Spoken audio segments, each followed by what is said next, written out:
Assalamualaikum warahmatullahi wabarakatuh. Yang terhormat Dewan Juri dan para pemirsa dimanapun berada, kami sangat senang dapat berbicara di depan para hadirin hari ini tentang sebuah topik yang sangat relevan dan penting pada zaman dan lingkungan kita saat ini, yaitu rancangan aplikasi rumah kita sebagai wadah emosi siswa SMA Islam Al-Azhar 8 Kota Bekasi. Baik, akan saya mulai dari penjelasan latar belakang. Kita semua menyadari saat ini era perkembangan teknologi tidak dapat dibendungi lagi. Anak-anak dan remaja yang notabene masih berstatus sebagai siswa telah terampil dalam menggunakan teknologi. Salah satunya adalah generasi Z. Dari perkembangan teknologi ini dapat menyebabkan konflik dalam masyarakat yang beragam, terutama pada media sosial yang sering menyebabkan perasaan sedih dan juga ketidakamanan emosional. Rancangan aplikasi rumah kita dirancang untuk membantu murid-murid mengatasi konflik sosial dan masalah kesehatan mental secara anonim. Kami bertujuan untuk membangun rancangan aplikasi rumah kita dengan harapan dapat membantu menangani konflik sosial di sekolah dan menghasilkan murid-murid yang bermutu dengan kesehatan mental yang baik sehingga berpengaruh baik terhadap proses pembelajaran. Aplikasi ini bermanfaat untuk membantu murid-murid menceritakan masalahnya kepada guru BK sekolah secara anonim, sehingga tidak terjadi penghakiman atas perasaan mereka, serta dapat diakses kapanpun dan dimanapun. Perumusan masalah pada penelitian ini adalah bagaimana rancangan aplikasi rumah kita dapat membantu menangani konflik sosial yang dialami murid SMA Islam Al-Azhar 8 Kota Bekasi. Metode penelitian yang kami gunakan adalah deskriptif kuantitatif. Pembahasan deskriptif ini kami peroleh dari studi pustaka. Metode pengumpulan data menggunakan metode kuesioner berupa angket dengan lingkup siswa-siswi SMA Islam Al-Azhar 8 Kota Bekasi. Responden diambil secara acak yang diwakili oleh pengurus OSIS dan MPK.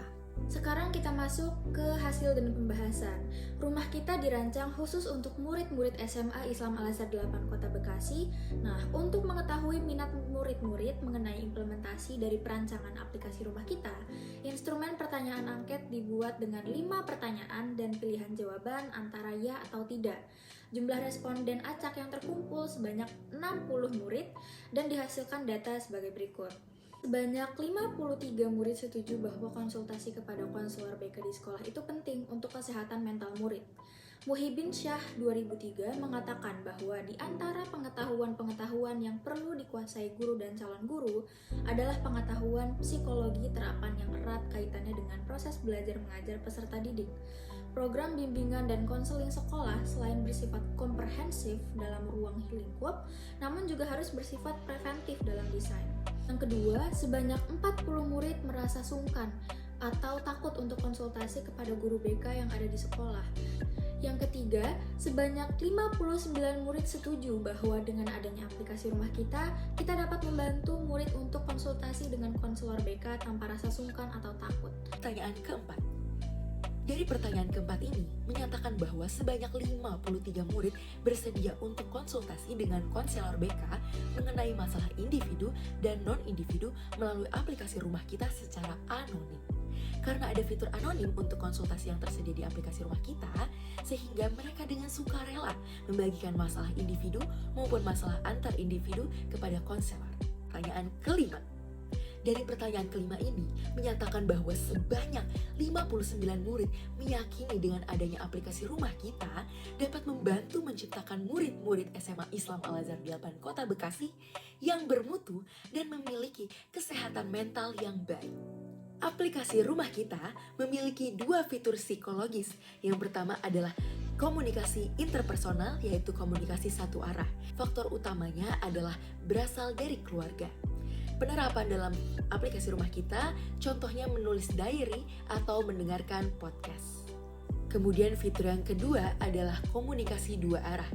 Komunikasi dua arah ini memiliki manfaat untuk meningkatkan empati dan keterhubungan emosional serta pengembangan keterampilan sosial bagi murid-murid.